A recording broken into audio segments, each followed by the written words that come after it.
안녕하십니까. 수도권 투데이 유석현입니다. 아리수는 세계에서 가장 안전한 수돗물이라고 합니다마는 정작 서울 시민들은 아리수에 대한 신뢰도가 그리 높지 않은 것 같습니다. 서울 상수도 산업본부는 서울 시민들에게 직접 아리수를 평가받겠다고 하는데요.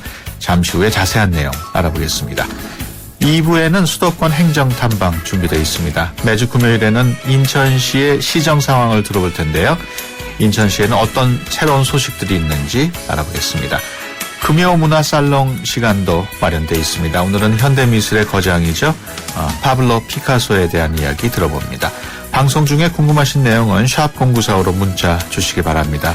짧은 문자 50원, 긴 문자 100원의 이용료 있고요. YTN 라디오 애플리케이션 ES로도 참여하실 수 있습니다. 5월 2일 금요일 수도권 투데이 시작합니다.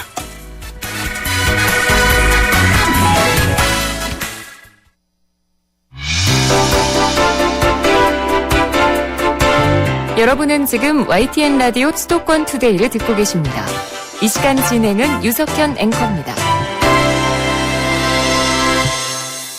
네, 우리나라 상수도 기술은 세계 최고 수준으로 평가받고 있고 세계 각국에서 상수도 시스템을 배우기 위해 한국을 찾고 있습니다. 하지만 정작 우리 시민들은 국내 상수도 시스템을 믿지 못하고 있는 상황인데요. 그래서 서울시 상수도사업본부에서는 서울시가 공급하고 있는 수돗물 아리수가 얼마나 뛰어난지 시민들에게 직접 평가받겠다고 나섰습니다. 서울시 상수도사업본부 박병만 홍보과장 전화로 연결해서 자세한 내용 알아봅니다. 안녕하세요. 네, 안녕하십니까. 네, 서울시 상수도사업본부에서 수돗물 시민 평가단을 모집했다고요? 예, 그렇습니다. 예, 지난 4월 9일부터 네. 23일까지 2주간 공개 모집을 통해 1133명의 평가단원을 구성을 하였습니다. 네. 시민평가단은 대부분이 이제 수돗물이 어떤 과정과 관리를 거쳐 우리 집까지 오는지 궁금했거나 또 수돗물에 대해 막연한 불안감을 갖고 있던 시민들로 서울시 수돗물 정책 전반에 직접 참여하여 평가를 하게 될 것입니다. 네. 이를 통해 수돗물에 대한 신뢰도와 만족도를 이제 높여나갈 계획입니다. 그 수돗물 시민평가단은 올해 처음으로 모집이 됐나요? 아니요, 처음에 하는 사업은 아니고요. 2012년부터 시작했으니까 올해로 3년째 하고 있습니다. 네. 지난해에는 2,124명이 평가단원으로 이제 참여를 해서 활동한 결과 수돗물에 대한 인식이 크게 개선된 것으로 나타났습니다. 네. 시민평가단원 가정의 경우에 수도꼭지에서 수돗물을 그대로 마시는 비율이 활동 전에는 7%에서 활동 후 34%로 약 5배가량 증가를 했고요. 네. 정수기 사용 비율도 활동 전 41%에서 활동 후에는 15%로 한 3분의 1가량 감소하는 성과가 있었습니다. 그 서울시 수돗물 정말 그대로 마셔도 될 만큼 깨끗하다고 보십니까? 예, 수돗물 그대로 마셔도 됩니다. 예. 서울시 수돗물 아리수는 국제 수준의 철저한 품질 관리를 거쳐 생산 공급하고 있습니다. 현재 WHO에서 권장하고 있는 163개 항목에 대하여 네. 수질 검사를 실시하고 있습니다. 또한 국제적으로 권위 있는 UL, NSF 등 수질 전문 기관의 아주 까다로운 수질 검사를 통과를 해서 수질을 세계적으로 인정을 받고 있습니다. 네. 이제 이러한 노력들로 2009년에 유엔으로부터 이제 공공행정 대상, 2010년에는 세계 물협회로부터 글로벌 물 산업 혁신상을 수상한 바가 있습니다. 그 서울 수돗물 그대로 믿고 마시기 위해서는 품질 관리를 잘 해야 될 텐데 품질 관리는 어떻게 되고 있습니까?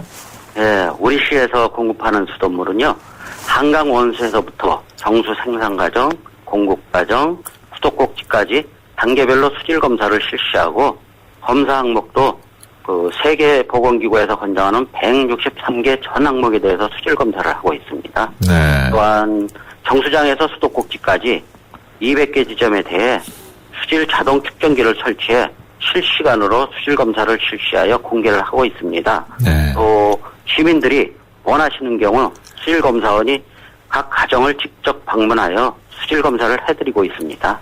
지금 시민들이 안심하고 마셔도 된다고 말씀을 하셨습니다마는 그래도 또 적지 않은 시민들은 수돗물을 직접 마시는 거 좀 꺼리고 있습니다. 특히 그 소독약 같은 게 포함되어 있지 않나 걱정을 하는데 어떻습니까? 예, 그 수돗물에 잔류된 잔류염소는 몸에 전혀 해롭지가 않습니다. 왜냐하면 염소 소독에 의한 그 잔류염소 먹는 물 수질 기준이 4mg per 리터이고 이러한 수질 기준은 보통 사람이 하루 2리터의 물을 70년 동안 마셔도 인체에 해가 되지 않는 양으로 설정한 값에다가 100분의 1에서 1000분의 1의 안전율을 고려해서 정했기 때문에 네. 먹는 물 수질 기준 이내의 물은 마셔도 해가 되지 않습니다. 그렇지만 그 정수를 아무리 잘 한다 하더라도 그 각 가정이나 아파트로 들어올 때 그 배수관이 낡으면은 문제가 되지 않을까요?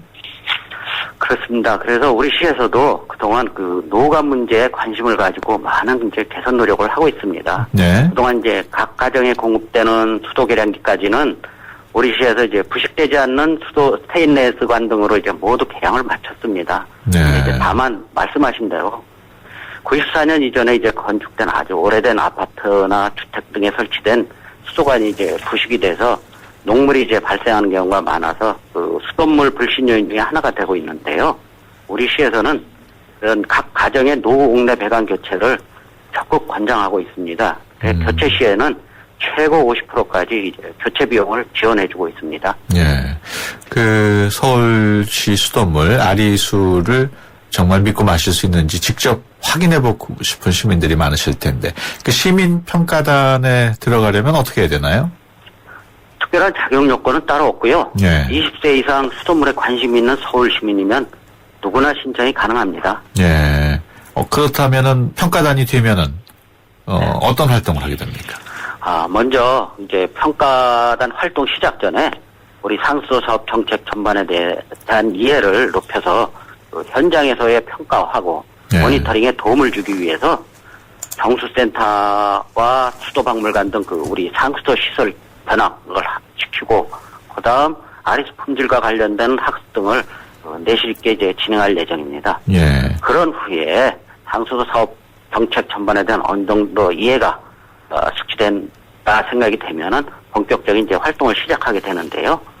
그 시민생활과 밀접한 그 학교나 공원, 공공기관에 설치되어 있는 아리수 음수대하고 아파트나 건물의 물탱크 관리 상태가 청결하게 유지 관리되고 있는지 중점적으로 이제 점검하고 평가할 예정입니다. 네. 그래서 아울러 그 상수도 시설물 안전 관리 실태 등을 모니터링해서 안전저해 요소를 사전에 발견, 행정기관에 즉각 조치토록 할 계획입니다. 예. 그리고 평가단은 5개월 동안 이제 평가를 마친 뒤 예.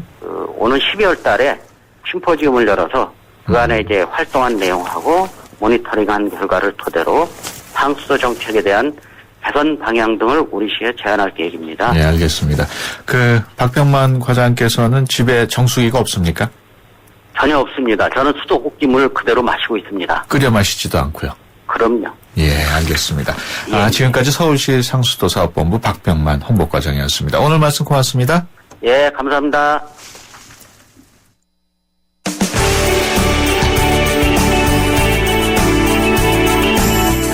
발빠른 리포터의 현장 스케치, 생생 리포터 현장.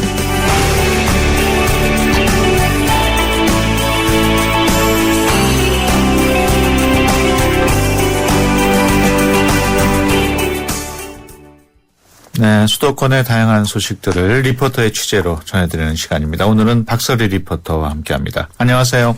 네, 안녕하세요. 어떤 소식인가요? 벌써 5월입니다. 올해 5월을 오래전부터 기다리셨던 분들이 많으셨을 거예요. 네. 황금 연휴가 있잖아요. 어제 5월 1일 노동절 시작으로 오늘 징검다리 건너서 토요일, 일요일, 앞으로 어린이날, 석가탄신일, 화요일까지 연휴가 이어지고요. 네. 이렇다 보니까 짧게는 4일에서 금요일 하루 정도 휴가를 내신 분들은 최고 6일 그 이상도 쉬시는 분들이 많다고 하더라고요. 제 주변만 봐도 오래전부터 이 황금 연휴 기다리신 분들이 있었는데요. 그런데 마음 편히 맞을 수가 없게 됐죠. 네. 지난 4월이 정말 잔인한 4월이었는데요.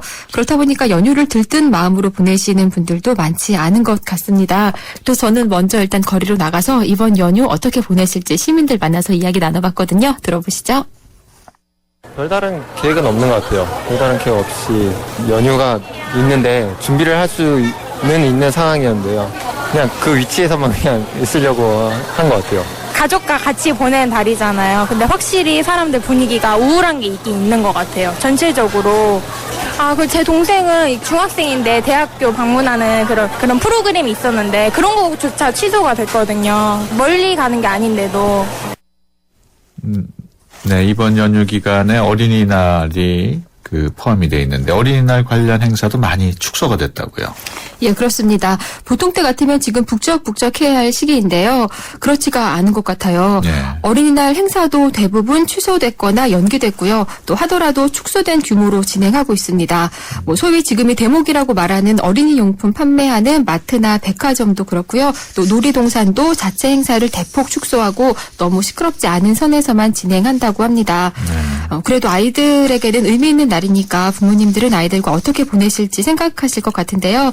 그래서 오늘은 저렴하게 아이들과 함께 또 즐겁게 보낼 수 있는 곳 몇 군데 소개해드리도록 하겠습니다. 네, 어떤 곳인지 좀 소개해 주시죠. 예, 먼저 어린이날 아이들이 가장 기다리는 게 선물이죠. 저도 어린이날 어린이 때 항상 엄마가 이번에 뭘 줄까 막 기대를 하곤 했었는데요. 아이들 선물을 저렴하게 구입할 수 있는 곳이 있습니다. 네. 영등포 문구 완구 거리예요. 네. 서울에는 동대문과 영등포 등의 문구 완구 도매상가가 있습니다. 정가에서 최대 40%까지 싸게 구입을 할 수 있어서 실속파 부모님들에게 인기가 있는데요. 이곳에 가서 상인과 또 선물을 사러 온 할머니 한번 만나봤거든요. 함께 만나보시죠. 여기는 영등포 시장 완구, 문구가 아이들이 좋아하는 여러 가지 물건들이 많이 있는 곳인데요. 여기가 한 5년 된 것 같아요. 주로 아이들이 좋아하는 것들이 많이 있어요. 펜시 종류, 문구 종류, 완구 종류. 일반 마트에 가시면은 15%, 18% 정도가 DC가 되는데 문구, 완구 이쪽 재래시장에는 거기보다는 훨씬 더 저렴하게 드려요. 40%가 되는 것도 있고 여기는 공장하고 직거래를 하다 보니까 싸게 얼마든지 드릴 수가 있어요. 안녕하세요, 어머님. 여기 어떻게 오셨어요? 중선자 5월 5일 날 이제 어린이날 아닙니까? 선물을 하나 줄까 하고 살아왔습니다. 5살도 있고 4살도 있고 그렇습니다. 지금 이렇게 보니까 예쁜 것들이 많아요. 그래서 지금 뭘 살까, 요거 살까 하고 지금 망설이고 있는 중입니다. 여기가 이제 물건도 다 좋고 저렴하고 그래서 왔습니다. 참 좋다. 여기 오니까 너무 마음에 드는 걸 할머니가 사야 되는데 어떨지 모르겠어. 참 좋다. 내가 사가지고 갈게. 안녕. 네, 지금 말씀하신 할머님 네. 연세가 꽤 드셨을 것 같아요. 예, 증손녀에게 선물을 사러 오신 분인데요. 83세셨습니다. 네. 예, 지금 4대가 다 모여 산다고 하세요. 그래가지고 이번 자녀분들 키우시고 손자분들 키우시고 증손녀들 이번에 선물을 사러 오셨고요. 근데 보통 때 같으면은 이 영등포나 동대문 문구상가도 지금쯤 북적북적해야 되는데 역시 이것도 지금 시기상 예년보다는 매출이 많이 떨어졌다고 하더라고요. 그래서 이곳에 가시는 분들 영등포 문구거리에는 인근에 여의도 공원과 한강이 있습니다. 그러니까 또 들렸다가 아이들과 함께 저렴하게 나들이 하실 수 있을 것 같고요. 또 동대문 문구상가에는 새로 개장한 DDP가 있고요. 또 근처에 청계천과 고궁이 가까우니까 역시 저렴하게 나들이 하시기 좋을 것 같습니다. 네. 어린이날에는 고궁 같은 곳은 어린이들이 무료로 입장할 수 있죠? 예, 그렇습니다. 4대궁, 경복궁, 창경궁, 창덕궁, 덕수궁은 어린이 무료 입장이고요. 또 11일까지는 어른들도 50% 할인된 가격에 입장이 가능하다고 합니다. 그리고 안양시 호계체육관 실내 빙상장과 의정부시 빙상장도 5월 5일 어린이날 초등학생에 한해서 입장이 무료라고 하니까요. 이 점도 참고해 보시면 좋겠습니다. 예. 볼만한 전시회도 좀 소개를 해 주시죠. 예, 한 군데 더 준비했는데요. 서울 역삼동에 있는 국립어린이 청소년 도서관입니다. 국내에서 가장 많은 어린이 도서를 보유하고 있고요. 지난 4월 2일부터는 세계 어린이 책의 날 포스터전을 하고 있습니다. 세계 어린이 책의 날은 어린이들이 책에 대한 관심을 높일 수 있도록 만든 날이에요. 동화작가 안데르센의 생일인 4월 2일을 세계 어린이 책의 날로 정해서 매년 회원국이 돌아가면서 홍보 포스터를 만들고 있는데요. 1969년부터 올해까지 만들어진 포스터를 이곳에서 한눈에 볼 수 있도록 전시하고 있습니다. 네. 보통 도서관은 공휴일이나 월요일에 휴관을 많이 하는데요. 어린이날은 운영한다고 하고요. 또 무료니까요. 아이와 함께 가서 보시면 좋을 것 같습니다. 해당 전시전을 담당한 최송아 씨에게 이야기 들어봤습니다.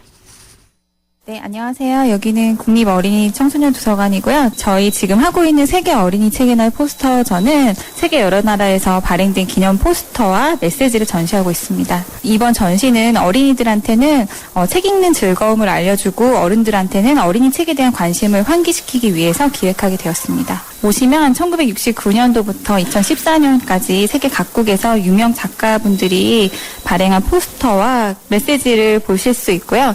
이번 작품 중에는 우리에게도 많이 익숙한 모리스 샌닥이나 이브스팡 올센 같은 유명 작가분들의 포스터도 포함되어 있습니다. 이번 전시를 보러 오시면 평소 우리가 접하기 힘든 세계 각국의 유명 작가들의 포스터를 만나보실 수 있고요. 네, 이번에 아이들과 오시면 아이들이 책과 좀 더 친해지는 기회가 될 것 같습니다.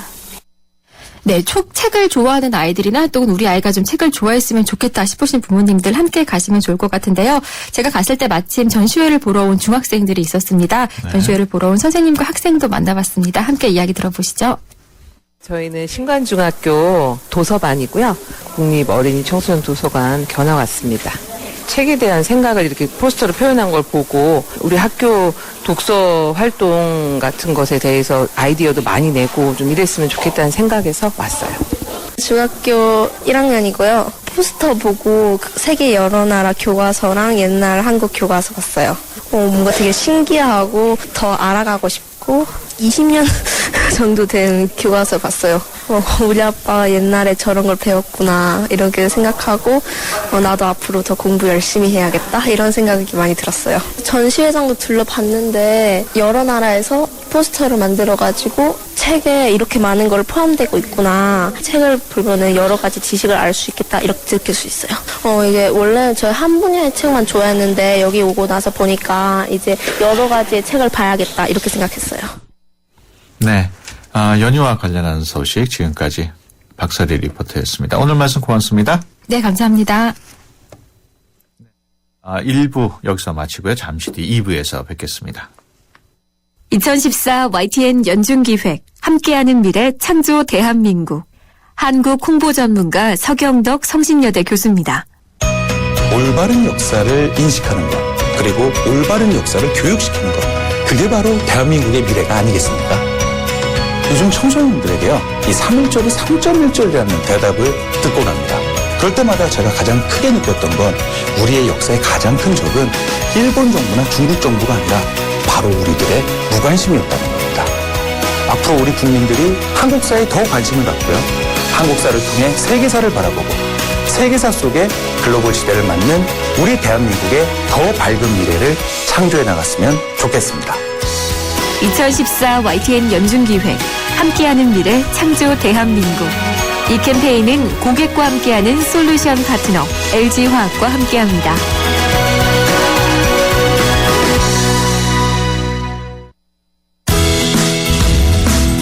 좋은 정보 다 모여있는 YTN FM 라디오 오늘 함께하는 이 하루가 좋은 걸 유익한 라디오 수도권 투데이 YTN 수도권 투데이.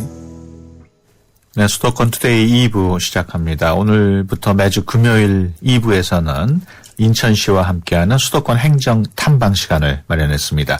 이번 주 인천에는 무슨 일이 있었는지 잠시 뒤에 알아보겠습니다. 매주 금요일에는 또 청취자 여러분들의 문화상식을 쌓는 시간, 금요 문화살롱 마련되어 있습니다. 오늘은 현대미술의 거장이죠. 피카소에 대한 이야기 들어보겠습니다. 방송 중에 궁금하신 내용 샵 0945로 문자 주시기 바랍니다. 짧은 문자 50원, 긴 문자 100원의 이용료 있고요. YTN 라디오 애플리케이션 ES로도 참여하실 수 있습니다. 수도권 투데이 2부 뉴스 브리핑으로 시작합니다. 이윤지 아나운서 전해주세요. 네, 수도권 뉴스 브리핑입니다. 올해 들어서도 관광 수지는 계속 적자를 보고 있는 것으로 나타났습니다. 한국은행 등 자료를 보면 지난 3월 관광 수지는 2,160만 달러의 적자를 기록해 지난 2012년 6월 이후 22개월 연속 적자 행진을 이어갔습니다. 다만 올해 1분기 적자액은 7억 2,010만 달러로 지난해 같은 기간에 비해 34.7% 줄었습니다. 항공사가 안전 의무를 위반했을 때 내는 과징금의 상한액이 현재 50억 원에서 100억 원으로 높아집니다.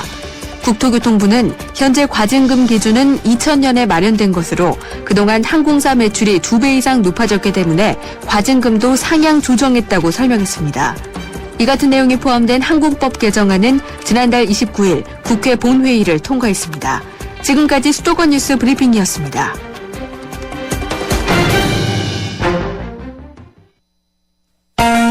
수도권에서 일어나는 모든 소식이 여기에 수도권 이모저모. 네, 아시안 게임을 앞두고 인천이 들썩이고 있습니다. 대한민국 경제 수도로 발돋움하고 있는 인천. 이번 주에는 어떤 일들이 있었는지 인천시 대변인실 윤병철 SNS 팀장 전화로 연결해서 자세한 내용 알아보겠습니다. 안녕하세요. 네, 안녕하세요. 앞으로 매주 금요일에 인천 소식을 전해주실 텐데 먼저 경제 수도 인천 간단하게 소개를 해주시죠. 네, 알겠습니다. 먼저 YTN 애청자 여러분에게 인천을 소개할 수 있는 자리를 마련해 주셔서 감사의 말씀을 드리겠습니다. 네.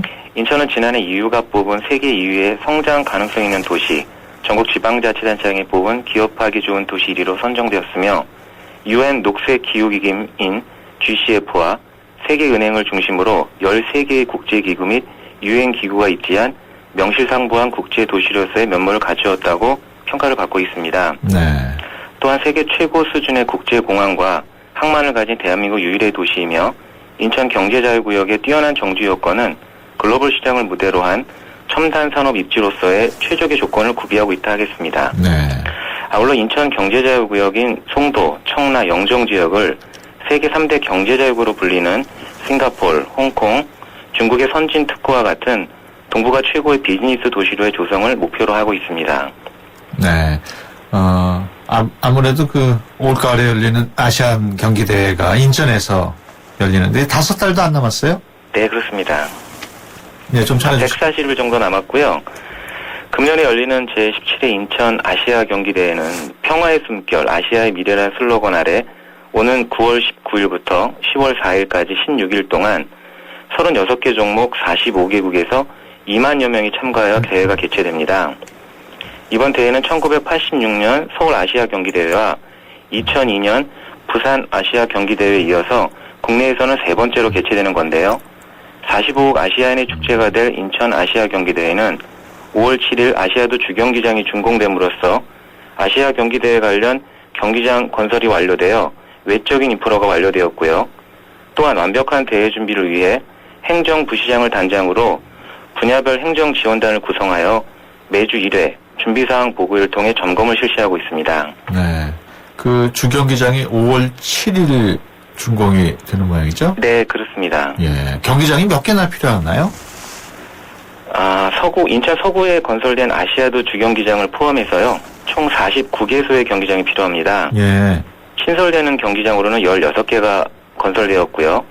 나머지 33개 경기장은 기존에 있던 경기장하고 인근 9개 협력도시들이 있습니다. 예. 그쪽에는 경기장들을 활용하게 됩니다. 주경기장 규모는 어느 정도입니까? 네. 45억 아시아인의 축제이자 60억 세계인이 지켜보게 될 아시아드 주경기장은요. 인천의 바다를 상징하는 물결이 바람과 함께 역동적으로 움직이는 자태로 표현되었고요. 네. 부지 면적이 총 63만 1975평방미터이고요. 예. 관람석은 6만 2848석으로 이곳에서는 이제 개폐막식과 육상 경기, 크리켓 경기 등이 펼쳐지게 됩니다. 예. 올림픽도 마찬가지입니다만은 아시아 경기 대회가 끝나면 장애인 아시아 경기가 계속 이어지죠? 네, 그렇습니다.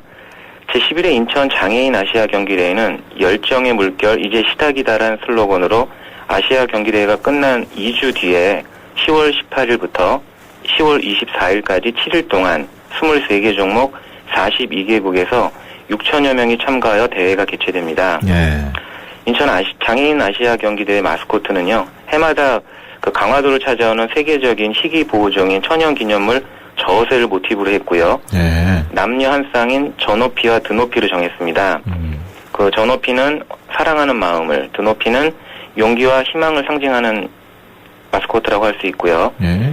인천 아시아 경기대회와 인천 장애인 아시아 경기대회의 성공적인 개최를 위하여 국민 여러분들의 뜨거운 관심과 응원을 부탁드리겠습니다. 아시안게임이 성공적으로 치러지려면 아무래도 자원봉사자분들의 역할도 중요한데 많이들 지원하셨습니까? 네, 그렇습니다.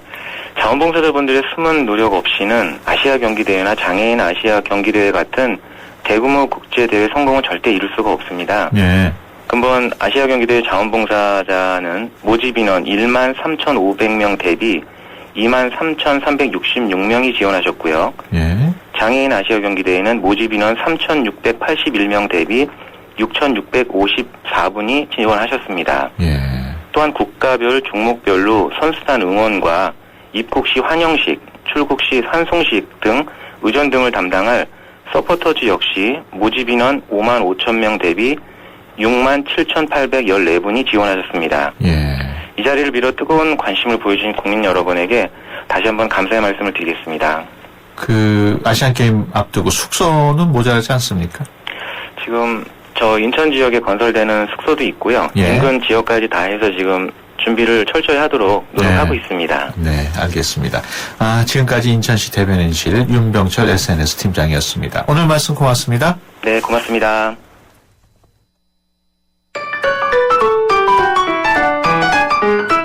외국인을 만나면 말문이 막히신다고요? 수도권 투데이가 여러분을 친절한 한국인으로 만들어드립니다.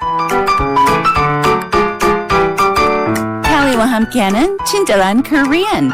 안녕하세요, Callie Kim입니다. Hello, it's Callie again. So, 외국인한테 친절한 Korean이 되고 싶다면 영어가 큰 도움이 될 수도 있죠. 이번 주에는 Can I help you? Where are you trying to go? Follow me를 배워봤습니다. 오늘은 방향을 안내하는 방법을 알아보겠습니다.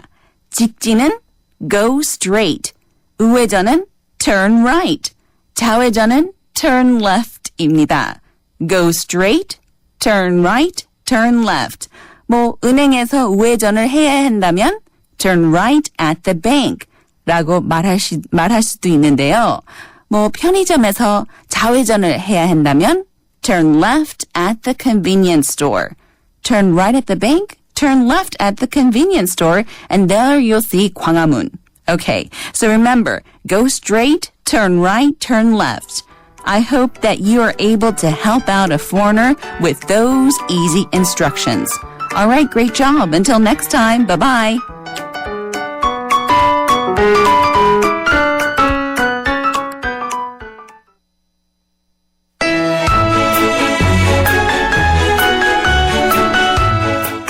문화살롱 김민성 큐레이터가 전해주는 서양미술사 이야기.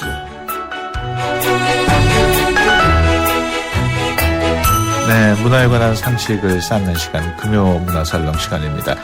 스페인에서 태어나서 프랑스에서 활약한 파블로 피카소, 전 세계적으로 가장 유명한 화가 가운데 한 명이죠.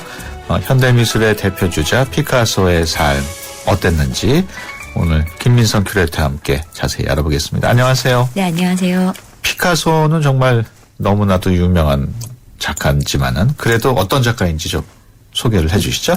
예, 피카소는 스페인 말라가에서 태어났고요. 예. 네, 피카소가 태어났을 당시에 굉장히 재밌는 에피소드가 하나 있었는데 피카소가 울지를 않았대요. 태어났는데. 예. 아무리 때려도 울지를 않더래요. 그래서 의사가 이제 자신이 피던 시가를 연기를 아기 얼굴에다 뿜었더니 피카소가 그제서 울었대요. 그래서 사람들이 태어나기조차 거부하고 반항했던 피카소라며 예. 그랬던 피카소가 이제 학창 시절을 때를 좀 보면 바보가 아닌가 싶게 학습 능력이 많이 떨어졌다고 해요. 네. 그래서 오늘날 다빈치나 미켈란젤로에 비견하는 평가에 천재 화가로서는 아주 상상하기 힘든 그런 과거인데요. 다만 그림 그리기만큼 엄청나게 뛰어났다고 합니다. 예. 그래서 결국 피카소는 다양한 미술 장르를 넘나들며 탁월한 작품을 남긴 현대미술의 대표 작가가 되어 있습니다. 네. 발명한 에디슨도 공부는 잘 못했다고 하니까 네. 피카소도 그런 학습 부진아였다니까 좀 통하는 게 있는 것 같아요. 천재들. 네. 네. 그러면 피카소가 화가로서 명성을 얻게 되는 파리로 가는 건 언젠가요? 네, 그러니까 피카소가 하도 공부도 못하고요. 또 그림이라도 그럼 제대로 배워보게 하려고 뭐 이 학교 저 학교를 막 보내봐요. 예. 근데도 적응을 잘 못하고 금방 그만두고요. 그래서 이제 고민하던 화가 아버지가 피카소를 19살 되던 해에 파리를 보내봅니다. 그래서 그곳에서 피카소는 화가로서의 꿈을 키워보고 싶어하는 것들이 많이 발견이 됐었나 봐요.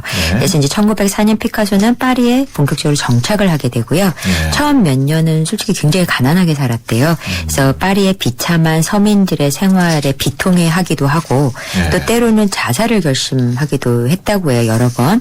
게다가 자신이 단골로 다니던 선술집 주인이 친구였는데 그 친구가 실연을 당해서 권총 자살을 또 하게 돼요. 그래서 이제 굉장히 암울했던 시기인데 그래서 이 시기에 피카소 작품들이 우울하고 암울하다 해서 청색시대라고 부르는 작품들, 이제 약간 암울한 기운이 있는 그런 작품들이 많이 제작되던 시기라 할 수 있습니다. 그 시대 작품들은 약간 푸른색이 좀 많이 네, 나왔나 맞죠. 보죠? 네, 맞아요. 그 피카소의 작품이 그렇게 계속 우울한 그런 특징은 아닌데 네. 그런 작품의 변화를 맞게 된 어떤 계기가 있었을 것 같아요. 예, 있죠. 그 좌절했던 가난한 피카소가 한 여인을 만나게 되는데요. 그 여인을 만나면서 사랑에 빠지면서 이제 그림이 화사해지기 시작을 해요. 그래서 어느 비 오는 날 피카소가 이제 귀가를 하다가 그 집 앞에 비를 쫄딱 맞고 서 있는 여인 하나를 만나는데 그 여인이 올리비에라는 여인이에요. 근데 이제 이 여인은 사실은 유부녀였거든요. 근데 그럼에도 불구하고 이제 함께 이렇게 같이 기거를 하는 이제 그러면서 소위 사랑이라는 걸 하게 되는데요. 그때부터 그의 그림은 이제 청색 시대에서 장미 시대라는 이름으로 그 여기 구분되어질 수 있는 그런 작품 경향을 보여주기 시작합니다. 예. 그 피카소 작품들을 보면 장미 시대의 화사한 작품들도 있지만 아무래도 우리가 많이 알고 있는 그림들은 그 어린애가 그리지 않았나 싶을 정도로 네네, 맞아요. 그런 그 약간 좀 이상하다는 표현이 맞는지 모르지만 그런 낙서 그림 같기도 아니에요? 하고, 예, 맞아요. 그래서 피카소가 그런 성향의 그림을 그리게 된 거는 당시 프랑스의 정치적 상황과도 사실은 연관이 되어 있었는데요. 그 프랑스는 아프리카의 여러 국가들을 막 식민지로 만들면서 이제 그 권세를 확장하고 있던 시기였고, 그래서 그 아프리카 지역의 민속품들을 전리품처럼 파리로 많이 들여왔었어요. 그래서 아프리카 공예품들이 전시되는 일이 많았고요. 그래서 주로 아프리카 부족들의 가면들이 많이 전시가 되어 있었는데 피카소는 그런 아프리카 원시 미술에 매료되게 됩니다. 그리고 그 이미지들을 이제 녹여놓은 것이 바로 여러분이 잘 아시는 아비뇽의 처녀들이라고 하는 작품인데요. 그래서 이 작품에서 비로소 피카소가 화가로서의 명성을 얻게 됩니다. 예. 피카소는 그 이른바 큐비즘, 입체파라고도 얘기를 하는데 그 대표적인 작가라고 하는데 그럼 아비뇽의 처녀들이 큐비즘의 최초 작품 있나요? 아, 그거는 아니에요. 사실 피카소 초기 작품 보면은 그 사실주의를 능가할 만큼 엄청나게 잘 그리는 작가거든요. 근데 그런 작가가 그 아프리카 조각을 만나면서 뭔가 변화가 되고 그러면서 이제 당시 그 모더니즘하고 이제 결합이 되면서 그 큐비즘에 대한 어떤 그런 생각들이 막 키워나가고 할 때쯤에 이제 아비뇽의 처녀들을 제작을 하게 되죠. 그래서 아비뇽의 처녀들은 엄밀히 말하면 큐비즘을 예고한 작품이라 할 수 있고요. 당시 그 피카소 선배 중에 세잔느라고 하는 대가가 있었는데요. 그는 이제 하나의 사물을 여러 그 시점으로 위에서 보고 또 아래에서 보고 옆에서 보고 이런 다양한 시점들을 한 화면에 담아내려고 했었고요.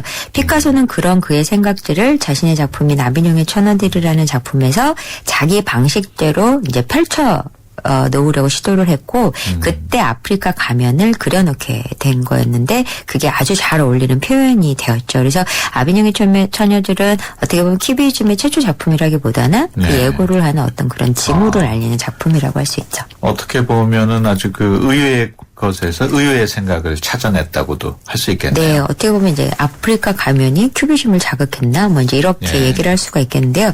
여기서 큐비즘을 잠시 살펴보면 뭐 사람이든 사물이든 그 대상은 가장 기본적인 구조, 뭐 원통형, 팔뚝 같은 거, 육면체, 원추 등에서 시작된다고 보고요.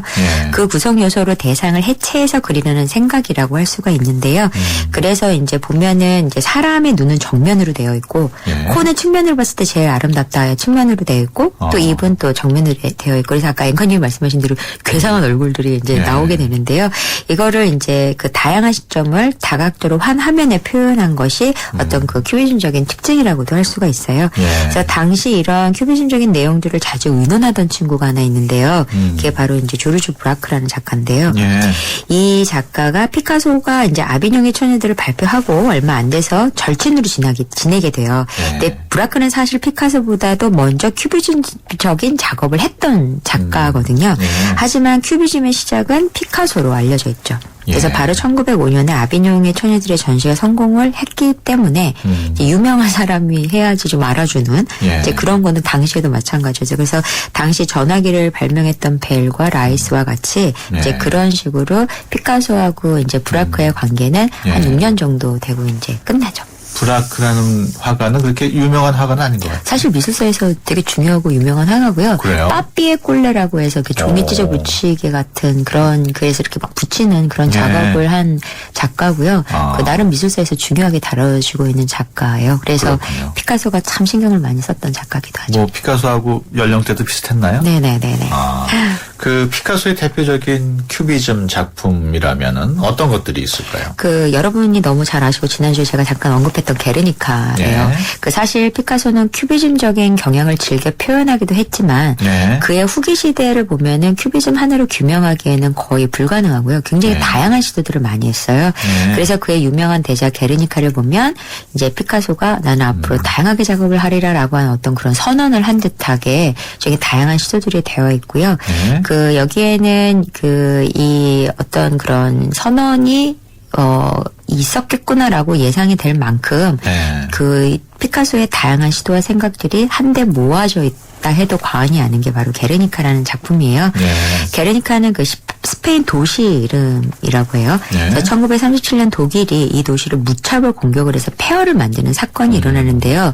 뭐 잘 아시다시피 뭐 38년에는 뭐 폴란드도 치고 뭐 이러면서 그 어떤 그 세계대전의 그 징후를 이제 막 알리는 그러한 한 사건이 스페인 도시에서 일어난 거예요. 그래서 조국의 비부를 접한 피카소가 당시 파리망고 박람회에 그 스페인관을 장식할 작품을 의뢰받고 있었었는데요.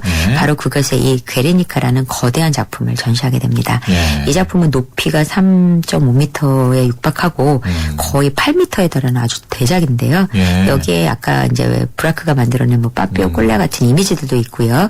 그다음에 눈, 코, 입이 따로 배치되어 있는 아주 전형적인 또 그런 그 대상들도 보이고요.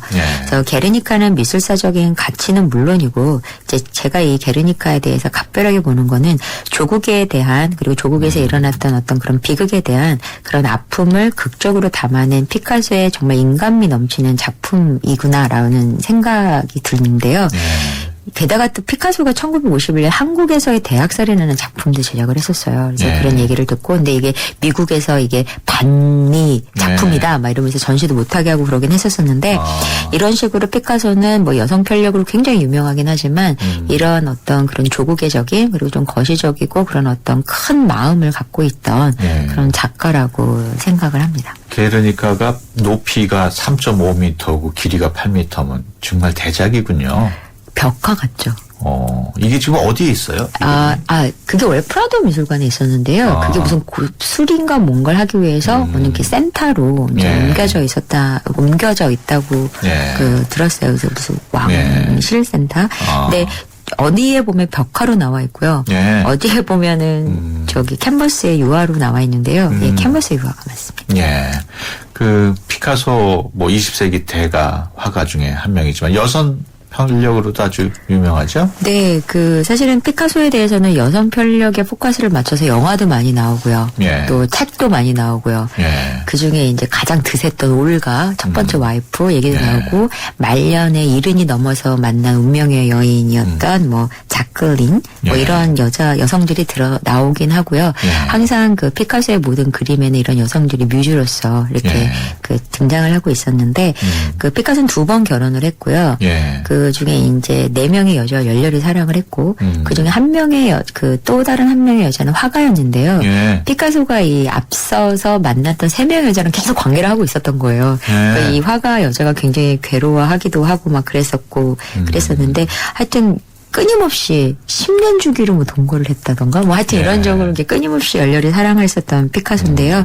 그의 열정적인 삶에서도 아까 이제 게르니카와 같은 작품을 보면 그 조국에 대한 어떤 그런 그 애정이라든가 이런 거는 이런 거에도 그 열정이 비껴가지는 않았던 것 같습니다. 그래서 그의 게르니카라고 하는 앞서서 말했던 작품들은 조국의 아픔을 애도하는 어떤 그런 노란 리본 같은 작품이 아니었을까라는 생각을 하죠. 그 피카소가 만난 여성 중에 자클린이라는 여성이 제일 나중에 만난 여성이에요. 굉장히 딸뻘되는. 네, 맞아요. 근데 왜 유명 화가들은 그렇게 여자 친구들이나든가 스캔들이 왜 많죠? 그게 아마 이렇게 감성을 이렇게 이게 어떤 작업이 그냥 단순히 기계적인 작업이 아니라 이렇게 영혼을 불어넣는 작업을 하다 보니까 이렇게 감성이 막 이렇게 올라다 보면은 이제 영원히 교감을 하게 되면 나이와 상관없이 사랑에 빠질 수는 있을 것 같긴 해요. 근데 그 음악의 대가라든가 작곡가라든가 아니면은 뭐 소설가라든가에 비하면은 화가들이 특히 그런 게 더 시각적인 작업을 하는 작가잖아요. 모델이 또 많아서 그런 건 아닐까요? 당연하죠. 모델하고 또 교감을 굉장히 많이 하면 중요시하니까. 작품의 훨씬 완성도가 높아지는 건 사실인 것 같아요. 그래서 이제 모델과 화가의 관계는 굉장히 개인적이면서도 그런 식으로 좀 이제 감정이 이렇게 확장되고 전이되는 경우가 많죠. 국내 거장 경우에도 그런 경우가 있나요? 있겠죠. 그건 따로 시간을 해가지고 한번 얘기도 했으면 좋겠어요. 그 허락받고 얘기해야 되는 거 아니에요? 그 피카소까지도 알아봤는데 다음 시간에는 어떤 화가를 알아볼까요? 그 툴루즈 로트렉이라는 작가를 알아보려고 하는데요. 그 이제 지병 때문에 그 굉장히 단신이고 자라지를 못했어요. 그룹병이어가지고. 그러면서 이제 장애가 있었는데 이 작가가 정말 그 열정적으로 작업했었던 그런 작품들을 이제 보려고 하는데 물랭루즈 잘 아시죠? 물랭루즈가 오픈했을 당시 물랭루즈 포스터를 제작한 작가입니다. 그렇게 일반인들한테 아주 널리 알려진 작가는 아닌 것 같아요. 그런데 그림을 보면 하실 거예요. 왜냐하면 이제 포스터 작업을 굉장히 많이 했었었고요. 캉캉이란 그림은 굉장히 사실 유명하거든요. 웬만한 무슨 어느 그 술병에도 막 붙어 있고 하더라고요. 근데 단지 그게 로트렉이었더라는 거를 몰라서 그렇지. 썼던 거죠. 그 앙바사데라는 포스터도 예전에 그 프랑스 문화원인가요? 거기에 지하에 걸렸던 것 같아요. 굉장히 크게. 그리고 왜 뉴욕에서는 포스터 옥션도 사실 있거든요.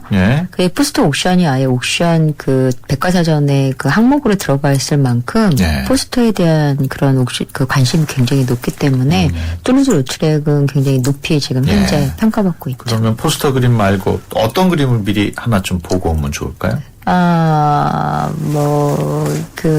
로트렉 작품 중에 보면은 그 정확히 캉캉이라고 하는 사실 그 작품이 있는데요. 그 작품은 정말 물랭루즈 캉캉이라는 그 작품을 보면은 다 아시는 그 유명한 그 캉캉춤이 그려져 있죠. 그 작품도 괜찮죠. 알겠습니다. 금요 문화살롱 지금까지 김민선 큐레이터와 함께했습니다. 오늘 말씀 고맙습니다. 고맙습니다. 백화점 15% 할인받은 진우씨, 대형마트 15% 싸게 산 진이엄마, 대중교통 15% 할인받는 박대리. 이들은 에이블 카드를 쓴다. 15% 할인은 물론 포인트가 CMA에 모여 이자까지 쌓는다. 카드 생활의 리메이크 에셋 에이블 현대증권. 할인 한도 및 자세한 사항은 홈페이지 참조. 한때 보리 하나로 콜라와 싸워 전설이 되신 분이 계셨지. 국내 최초 보리탄 산업료로 콜라의 아성을 흔들었던 맥콜. 진수를 맛보리 맥콜. 수도권 투데이 오늘 순서 여기서 마치고요. 연휴가 끝나고 다음 주 수요일 오전 9시 10분에 다시 찾아뵙겠습니다. 지금까지 프로듀서 박준범, 기술감독 남윤민, 구성작가 최유미, 진행의 유석현이었습니다. 함께해 주신 여러분 고맙습니다.